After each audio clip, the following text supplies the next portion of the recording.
And welcome back to my channel criminology ज्ञान। आज हम जो टॉपिक कवर करने वाले हैं वो है फाउंडिंग फादर्स ऑफ सोशियोलॉजी। देखो, वैसे तो फाउंडिंग फादर्स ऑफ सोशियोलॉजी 5 हैं, लेकिन हम इस लेक्चर में सिर्फ ऑगस्ट कॉम्टे को ही कवर करेंगे। नेक्स्ट आने वाले लेक्चर्स में हम बाकी 4 को कवर करेंगे। ठीक है, तो चलिए शुरू करते हैं। ऑगस्ट कॉम्टे का जो टाइम पीरियड रहा वो था 1798 से 1857 तक का। और क्योंकि हम सोशियोलॉजी से उनको रिलेट कर रहे हैं, सोशियोलॉजी टर्म क्योंकि उन्होंने दी है, तो सोशियोलॉजी क्या है वो जानना बहुत जरूरी है। तो सोशियोलॉजी जो है 2 वर्ड से मिलकर बनी है। एक है सोशियस, दूसरा है लोगोस। सोशियस जो है एक लैटिन वर्ड है जिसका मतलब है कंपेनियन, और जो लोगोस है वो ग्रीक वर्ड है जिसका मतलब स्टडी ऑफ। तो अगर मैं ओवरऑल सोशियोलॉजी की डेफिनेशन देखूं तो वो क्या है, एक साइंटिफिक स्टडी है किस चीज की, कि डेवलपमेंट, स्ट्रक्चर, इंटरेक्शन और collective behaviour of social relationship, कि किसी भी एक सोसाइटी के अंदर लोग कैसे बिहेव करते हैं, कैसे उनका डेवलपमेंट होता है, कैसे वो लोग इंटरेक्ट करते हैं, उसी सभी चीज की जो साइंटिफिक स्टडी है उनको हम सोशियोलॉजी कहते हैं।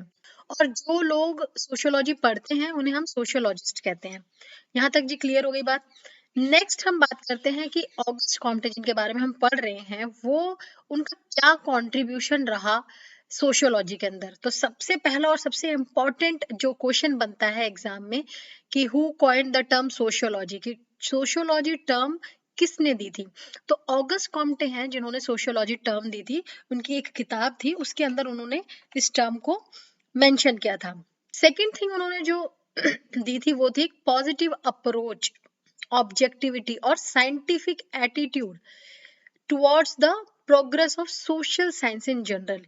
उन्होंने क्या बताया कि एक पॉजिटिव अप्रोच, अब ये पॉजिटिव अप्रोच क्या होता है वो भी हम आगे पढ़ेंगे। ठीक है, उन्होंने क्या एक पॉजिटिव अप्रोच का जो एक फाउंडेशन है वो दिया।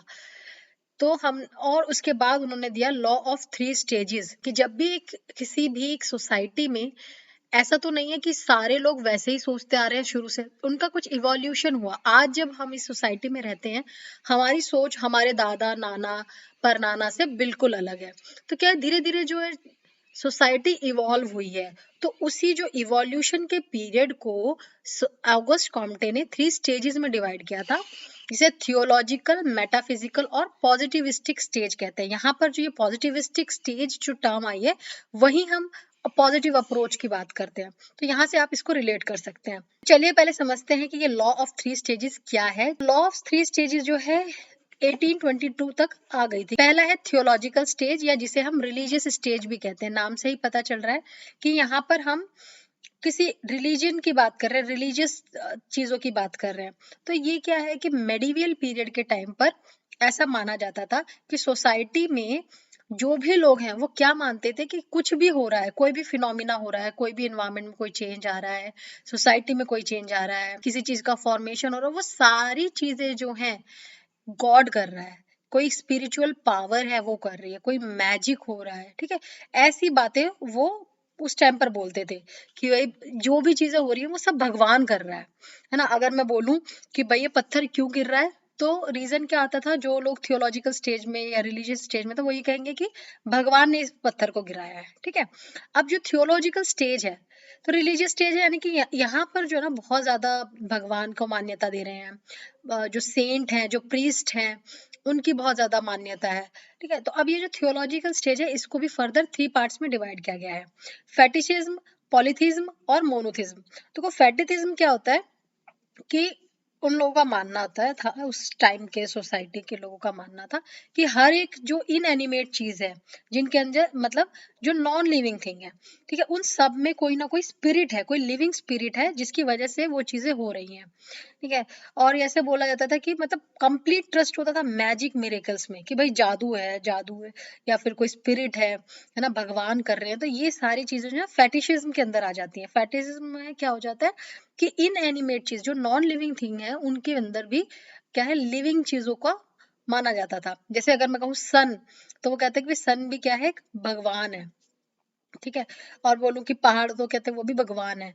तो सारी, वो पहाड़ क्यों हो रहा है, वहां से पानी क्यों बह रहा है, सारी चीजें जो है वो कहते थे कि भगवान कर रहा है ना। Next is पॉलीथिज्म। पॉलीथिज्म क्या होता है, believe in many God. Poly मतलब मैनी, तो पॉलीथिज्म में क्या होता है कि बिलीव इन मैनी गॉड। तो इसमें क्या होता था कि जो ह्यूमन बींग्स हैं वो बोलते थे कि भाई हर एक चीज का, या मतलब फेटिशिज्म से थोड़ा सा इवॉल्व हो गए ये लोग, और उन्होंने बोला कि भाई हर जो चीज है उनका एक सेपरेट गॉड है, कि अगर जो बारिश कर रहा है उसका एक अलग गॉड है, कि बारिश करने वाले गॉड अलग हैं, है ना, जो आग पैदा कर रहे हैं उनके गॉड अलग हैं। ठीक है, तो हर एक चीज को करने के लिए जो पीछे गॉड है वो हर गॉड अलग अलग है। ठीक है, तो ये पॉलीथिज्म में था कि लोग जो है मैनी गॉड में बिलीव करने लगे, लेकिन ऐसा मानते थे कि एक स्पेसिफिक एक्ट के लिए एक स्पेसिफिक गॉड रिस्पॉन्सिबल है। ठीक है, नेक्स्ट आ जाता है मोनोथिज्म। मोनोथिज्म क्या है कि एक लास्ट स्टेज है थियोलॉजिकल स्टेज का, जहां पर क्या है बिलीफ इन वन गॉड का कॉन्सेप्ट रखा गया, जहां पे ऐसा माना जाता था कि कोई भी चीजें हो रही हैं वो सभी चीज के पीछे एक ही पर्सन है, एक ही गॉड है, और वही सारी चीजों को कर रहा है। ठीक है, तो ये जो हमारा पहला स्टेज कवर हो गया जो है थियोलॉजिकल स्टेज। नेक्स्ट आ जाता है आपका मेटाफिजिकल स्टेज है, जिसे हम एब्स्ट्रैक्ट स्टेज भी कहते हैं। तो ये क्या है, ट्रांसफॉर्मेशनल स्टेज थी, यानी कि सीधा आप थियोलॉजिकल, जहां पर आप मान रहे हो कि भगवान है, या भगवान ये सारी चीजें कर रहा है, वहां से सीधा आप ट्रांसफॉर्म होकर कहाँ पर आ गए कि नहीं, अब ये क्या है, एक गॉड नहीं कर रहा है, लेकिन कोई नेचर में कोई एक फोर्स है जो उस चीज के लिए रिस्पॉन्सिबल है, लेकिन वो एग्जैक्ट क्या चीज है वो उसमें नहीं पता, लेकिन थोड़ा सा इवॉल्व हुई। जहां पर हम देखने को मिल रहा है कि जहां पे लोग बहुत अंधविश्वास पर बिलीव करते थे, वहां पर अब लोग थोड़ा सा, उनको ऐसा लग रहा है कि नहीं, नेचर में कोई और फोर्स है जो इन चीजों को कर रहा है, बट वो एक्चुअल में फोर्स क्या है उसको नहीं पता उन्हें। नेक्स्ट इज पॉजिटिविस्टिक या साइंटिफिक स्टेज, जो कि बहुत इंपॉर्टेंट स्टेज है और सबसे ज्यादा इवॉल्व स्टेज है, जहां पर वो कहता है कि सोसाइटी में या सोशल वर्ल्ड में जो भी चीजें हो रही हैं उन सबके पीछे एक साइंटिफिक फैक्ट है, उन सबके पीछे एक साइंटिफिक रीजन है।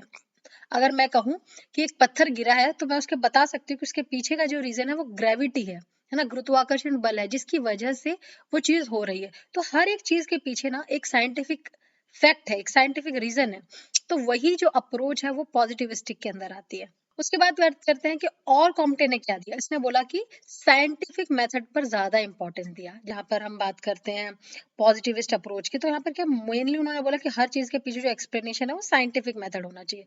और उसके बाद फिर क्या है, कॉम्टे ने सोशियोलॉजी को दो ब्रॉड एरियाज में डिवाइड किया।